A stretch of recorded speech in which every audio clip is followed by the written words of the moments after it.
안녕하세요. 다시 돌아왔습니다. 제가 쉬는 동안 화면을 가지고 여러 가지로 연구를 해봤어요. 하도 이렇게 했다 저렇게 했다 하니까 우리 딸이 저더러 ADHD 같대요. 너무 산만하다고. 언제 또 바뀔지 몰라요. 일단은 지금 이게 좋아 보이니까 이렇게 하고 또 마음에 안 들면 또 바꿔보겠습니다. 오늘 장은 역시나 예상했던 대로 금요일에 미국장이 엄청 빠졌잖아요. 역시나 우리 증시도 말이 아니었습니다. 초토화됐어요. 우리나라뿐만이 아니라 뭐 아시아 증시, 유럽 뭐 다 빠졌더라고요. 그 파월 아저씨 덕분에. 오늘은 또 파묘의 날이었습니다. 정말 돌아가면서 잘도 찾아내는 것 같죠? 어떻게 그렇게 하나씩 이슈가 생길까요? 인도네시아가 28일부터 식용 파묘 수출을 중단한다고 해서 파묘 관련한 기업들이 급등을 했습니다. 음식료주도 따라서 강세였고요. 샘표, 제이시케미칼, 롯데정밀화학 등등등등 상한가도 8개 종목이나 나왔습니다. 야놀자가 나스닥에 상장한다는 게 가시화되면서 SBI 인베스트먼트 등 관련 창투사들이 상승했고요. 경기 침체 우려감에 매물이 출회되면서 우리나라 증시가 많이 하락을 했죠.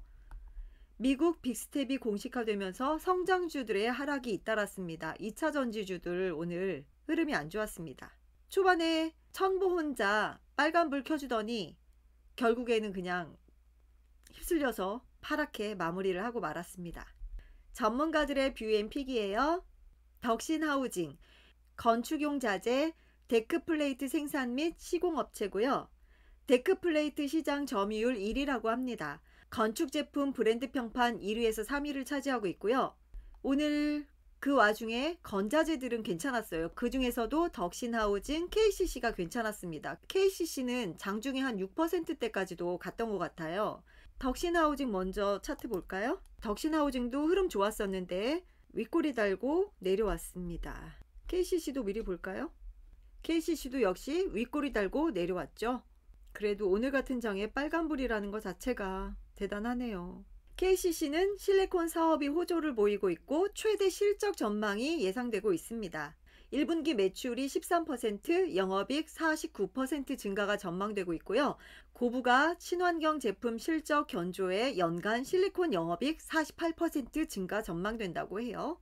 KCC는 항상 실적이 좋아서 실적 발표할 때면 늘 주가가 좋았던 것 같습니다.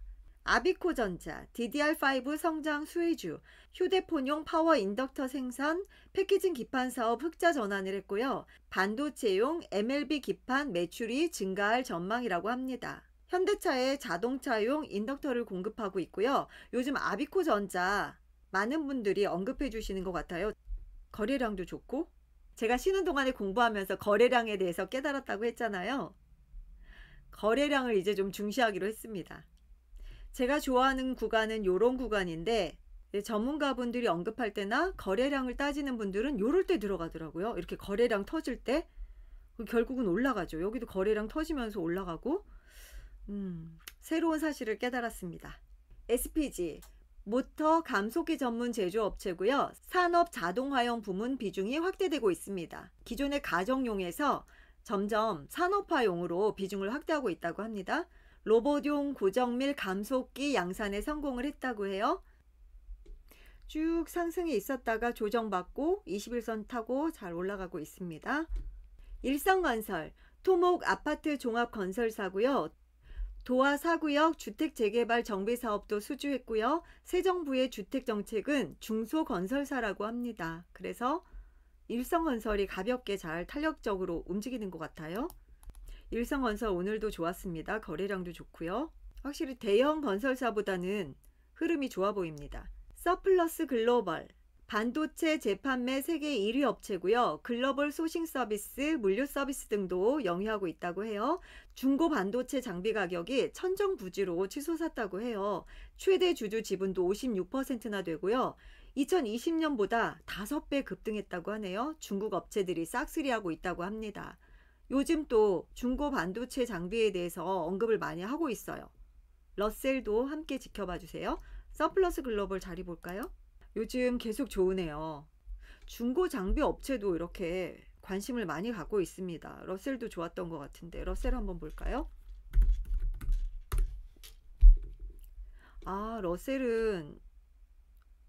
아, 러셀은 조금 약하네요. 오늘은 서플러스 글로벌의 승. 코퍼스 코리아. 일본 넷플릭스 시청 10위권 내 한국 드라마가 7개나 된다고 해요. 17년간 500편 이상의 콘텐츠를 공급했고요.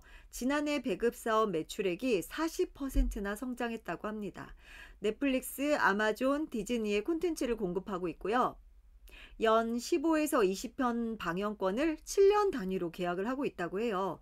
일본 자회사 통해서 현지화 작업도 하고 있고요. 올해 신규 제작 드라마 2편도 기대가 되고 있습니다.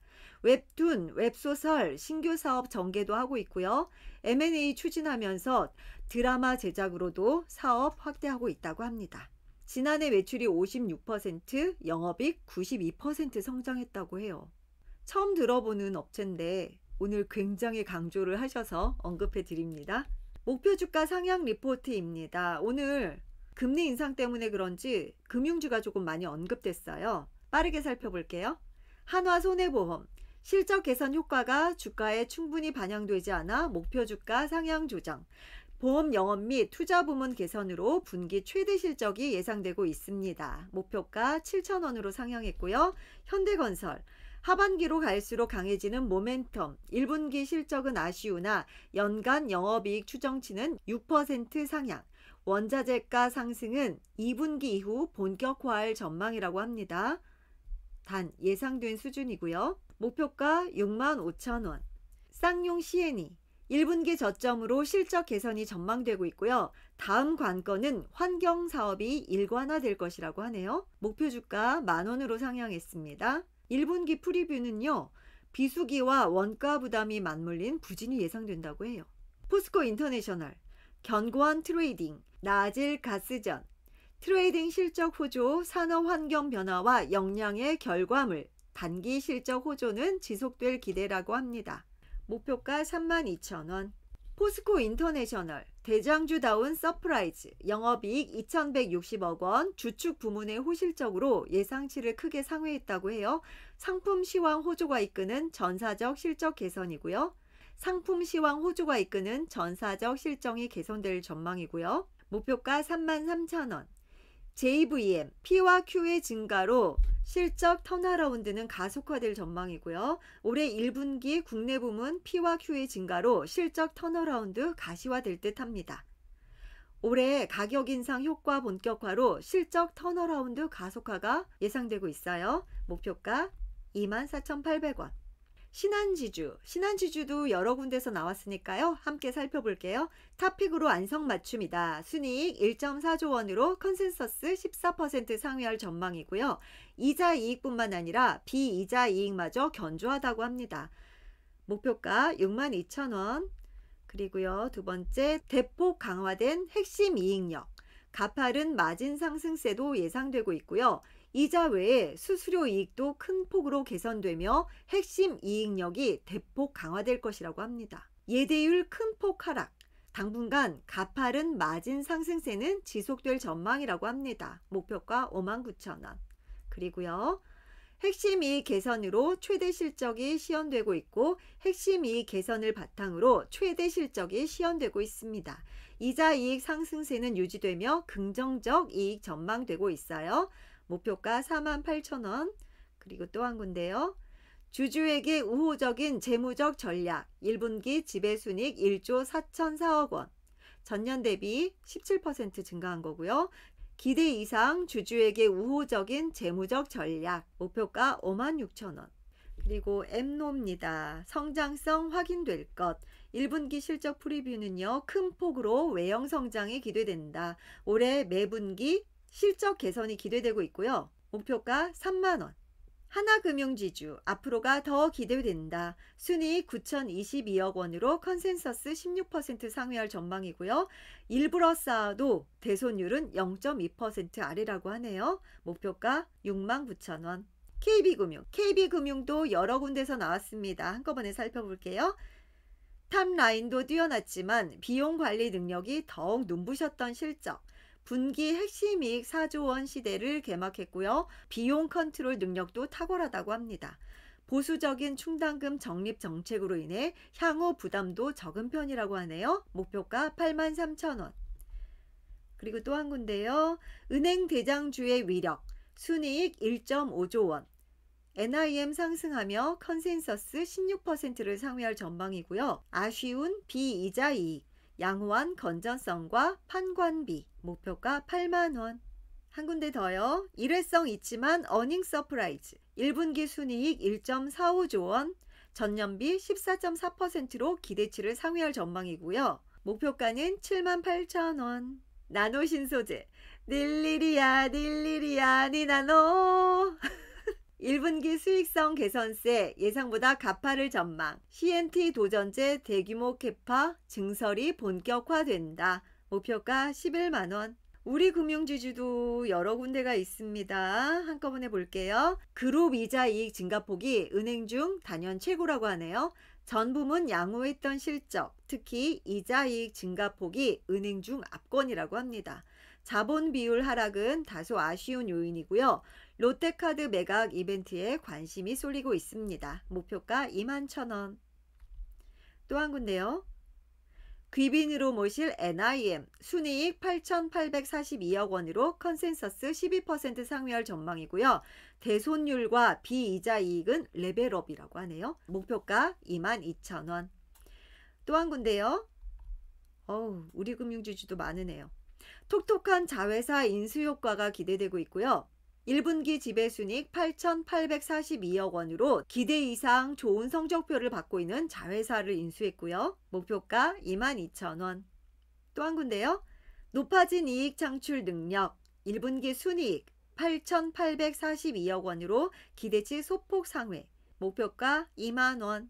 PSK 신규 장비 모멘텀이 극대화되고 있고요. 1분기 전망은 신규 장비 구체화에 따른 일시적 비용이 발생할 수 있다고 해요. 22년 전망은 상반기 신규 장비 모멘텀에 하반기 실적 모멘텀이 있다고 해요. 목표가는 상향했습니다. 64,000원.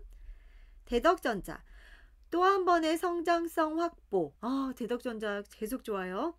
22년 FCBGA가 전부가 아니다. ASP 상승 효과는 지속, 대규모 투자로 장기 성장 동력 추가 확보했다고 합니다. 목표가 39,000원. 내일장 전략입니다. 국내 증시 박스권 내 등락 지속 전망. 참 암울하네요. 글로벌 인플레 가속화, 필수 소비 재주 부각, 개별 종목 중심 차별화 장세 예상. 오늘 같은 날에도 지수가 그렇게 안 좋았는데도 상한가는 8종목이나 나왔어요. 섹터 내에서도 차별화되고 있어서 예전에는 어떤 섹터에서 대장이 움직이면 2등주, 3등주도 같이 움직이고 했는데 요즘은 가는 애들만 가잖아요. 그래서 더 어려운 것 같습니다. 조정장세 진입, 늦었어도 현금화. 더 암울해요. 이 말이 제일 무서워. 사실 오늘 저도 이거 고민 많이 했어요. 2차 전지가 막 자꾸 떨어지길래 21선을 터치해서 내려오길래 지금이라도 팔아야 되나 고민 많이 했거든요. 내일까지 한번 지켜보고 결단을 내려야 될까요? 정말 어렵네요. 여러분들도 오늘 힘드셨죠? 저 오늘 뭐라도 해야 될 것 같아서 단타 한 3가지 했어요. 그래도 나름 전업인데 너무 구경만 하고 있기가 너무 자존심 상해서 한 3종목 단타 들어갔었는데 2종목은 한 1, 2% 수익, 한 종목은 손절. 그랬더니 결국은 최종 마이너스 0.00%대로 마감을 했습니다. 정말 단타 힘들어요. 수익 내는 거 정말 어려운 것 같습니다. 이렇게 막 신경을 썼더니 오늘 너무 피곤해요. 스트레스 받아서 진짜 힘든 것 같아요. 금리 인상은 이미 다 예견된 건데 왜 이렇게 영향을 받는지 모르겠어요. 금리 인상은 어차피 예견된 거고 앞으로 이제 미국도 그렇고 우리나라도 대기업들 실적 발표들 남아 있으니까 실적 발표에 따라서 또 주가가 움직이지 않을까 싶어요. 희망을 가져봅시다. 오늘 하루 수고 많으셨고요. 저는 또 내일 만나겠습니다. 안녕.